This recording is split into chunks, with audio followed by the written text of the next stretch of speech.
The narcissist does not break up with you. They discard you, and that is a different kind of death. A normal breakup ends a relationship. A discard erases the whole thing. One day, you are everything. The next, you are nothing. Blocked, replaced, rewritten. You're left holding the story, the memories, the messages, and that ache in your chest. And they are already performing the next act for someone new. That is not closure. That is psychological warfare. Because the discard isn't about leaving you. It's about destroying your reflection, making you question whether it was real or not, if you were ever real. And I know the part that hurts the most. You still want to believe that this person who broke you is capable of fixing it. But here is the holy fuck truth. You will never get closure from a narcissist because closure requires a conscience, and they don't have one. So in this episode, I'm going to teach you what the discard really is, how to stop chasing answers that do not exist, and how to give yourself the closure that will finally set you free. I'm Megan Webster, an abuse recovery coach, a trauma-informed strategist, and the woman a narcissist hopes to never meet twice. This is the Narcissist Worst Nightmare podcast, where women healing from abuse learn to break the trauma bond, regulate their nervous system, and rebuild the life they were told they would never have.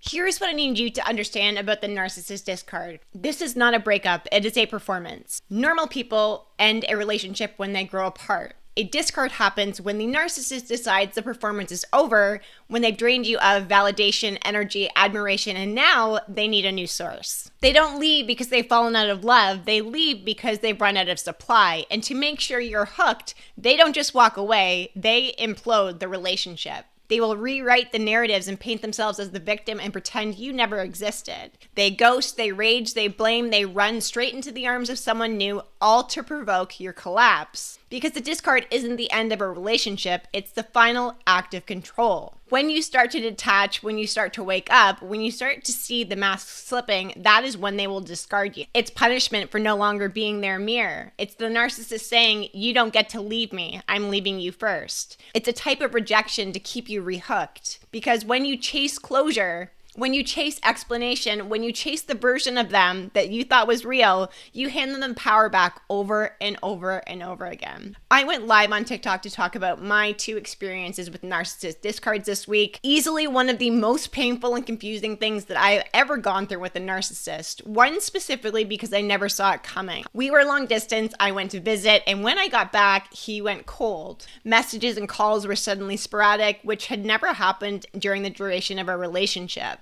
He was still also asking things of me, help for his business, but the kindness, the good mornings, the forevers, the thank yous had completely disappeared. It's very important to note that 3 months prior, we had an exchange that was uncomfortable. He wasn't paying attention to me on our nightly call, and I felt some anger building, and I didn't want to say something out of pocket, so I ended the call. When I had shared why I ended the call early, he asked what I had felt, and I said rejection. He had made this big face and said that my emotional response to that was too much. It was a big thing to say. Now, up until that point, he had been a very safe person to share how I felt. We spent an ample amount of time talking about peace and certain aspects that were really important to me in dating. The next 2 days, he barely responded to me. And at the end of the weekend, we had had a conversation where he told me he would never treat me like anyone from my past, that he just needed time to process what had happened. So I did let it go, but I also didn't receive an apology. So my gut and my body that day told me that I could no longer fully trust this person who was going to deny how I felt about things, specifically with not taking accountability for their actions. So back to the discard, which was 3 months later, almost to the day. He had stopped responding to me on the Sunday, and by the time I got to bed, I was crying given his behavior, and he finally called. When he saw that I was crying, he seemed genuinely concerned and asked if I was okay. I told him how I felt, confused by his coldness. I named some things, and he flipped out. He raised his voice at me, and he said it to me twice. I cannot do this with you. I cannot do this with you. My tears stopped in that moment because I knew exactly what was happening. His mask had finally slipped. This is who he truly was. The next day, I got this massive long text. You know in Apple when you have to click the message to open the full thing? I got this sad boy contract bullshit text about not being able to give me what I want, that his heart hurt, that he was up all night.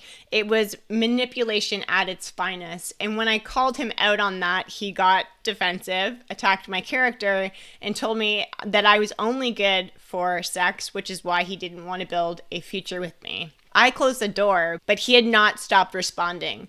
I was getting random messages daily that were trying to provoke something in me to respond to him. And I honestly just couldn't, because I was questioning everything. Like, the next couple of weeks, I wasn't sure if my reality was real at all. Like, what part of that relationship was true? What wasn't? Who is this person really? I hyperventilated. I had panic attacks. I was physically ill to my stomach.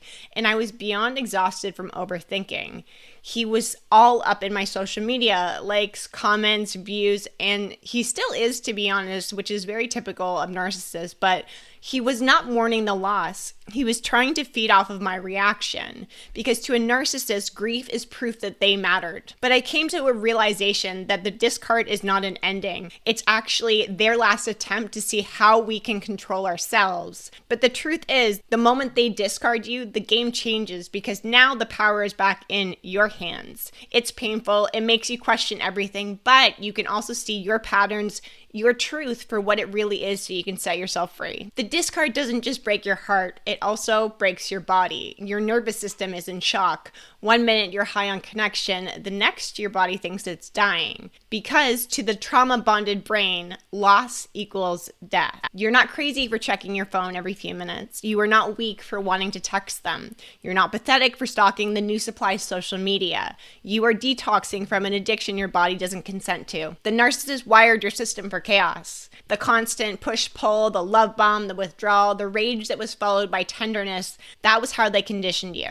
So when the discard hits, your body starts fiending for the next fix. The shaking in your hands, that is adrenaline withdrawal. The panic, that's the system searching for a dopamine hit of their attention. The numbness, your body is trying to protect you from emotional overload. A client recently told me she kept reaching up for her phone like it was going to do something. She had gone no contact for like 3 or 4 weeks, I think, and woke up one morning to a message that just said, "Hey." That was it. That's all it took. Her heart dropped, her breath shortened, her entire body went into fight or flight. She wasn't even happy to hear from him. She just felt triggered.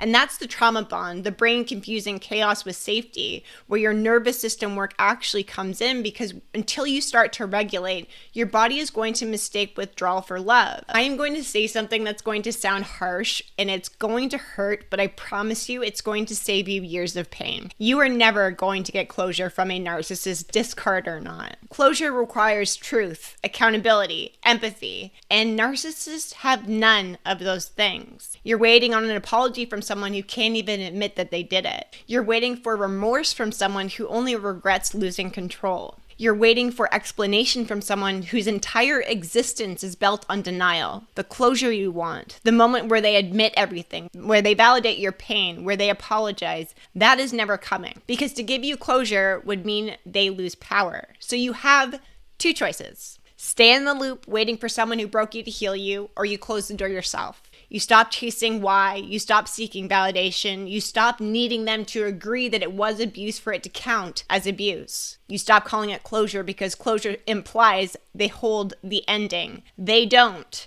You do. I had a client share with me that she just wanted him to admit it.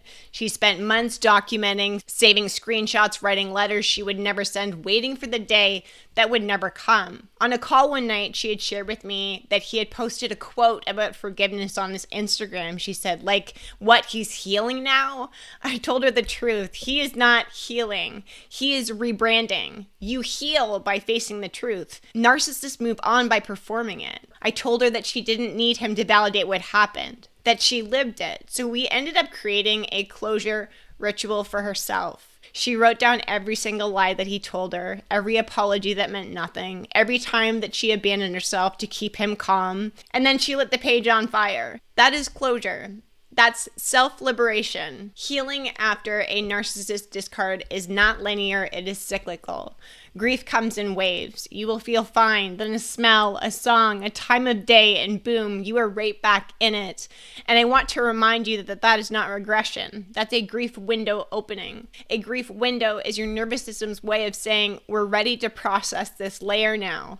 And when it opens up, it hurts like hell. You will want to close it with distraction, control, contact. Don't. Sit in it. Let it move through you. You cry, but you stay conscious. You shake, but you breathe. You feel the ache, but you don't label it as weakness. You recognize it as release. Each time you survive one of these windows without reaching back out, your brain is starting to rewire itself. That silence is not danger. That peace does not mean abandonment. And it starts to learn that closure comes from stillness, not from chaos. This is the type of work that we do inside of the RRR membership. We rebuild safety inside of your body so you can stop mistaking intensity for intimacy. You will know how to anchor in the middle of an emotional withdrawal, how to soothe your system without contact, and how to rebuild a life that doesn't depend on being seen by someone who cannot see you. Because that's what healing really is. It is not the absence of pain, but the presence of self. The day you decide to stop waiting for closure is the day you will actually start healing. Freedom doesn't come when they apologize. It starts when you stop explaining. You don't need them for anything, not an apology, an explanation, acknowledgement.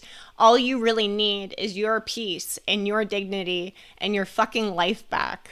One of my clients just shared that she had gotten no contact with her ex, and after 6 months of silence, finally a text message, but she didn't flinch this time. That is the freedom that you get to have when your body stops reacting like it's under attack. The moment you realize you're no longer addicted and you're actually free, you don't need closure from the person who broke you. You need connection to the version of you who's still waiting for permission to heal. This is not a time for you to wait. This is a part where you rebuild, where you get to come home to yourself, where the story ends and the life you were meant to live actually begins. If this episode cracks something open in you good, that means you are waking up. Share this with another woman who needs it. Please follow so you don't miss the next one. Send me a DM on Instagram to tell me what landed the hardest for you. And when you are ready to go deeper, join us inside of the Reinvent, Rebuild, and Redeem membership, where women leaving or healing from abuse learn how to break trauma bonds, regulate their nervous system, rebuild their self-worth, and rise into a life that is absolute pure freedom. This is the Narcissist Worst Nightmare podcast, and remember, your healing starts when you live in your truth, unattached to anyone or anything else.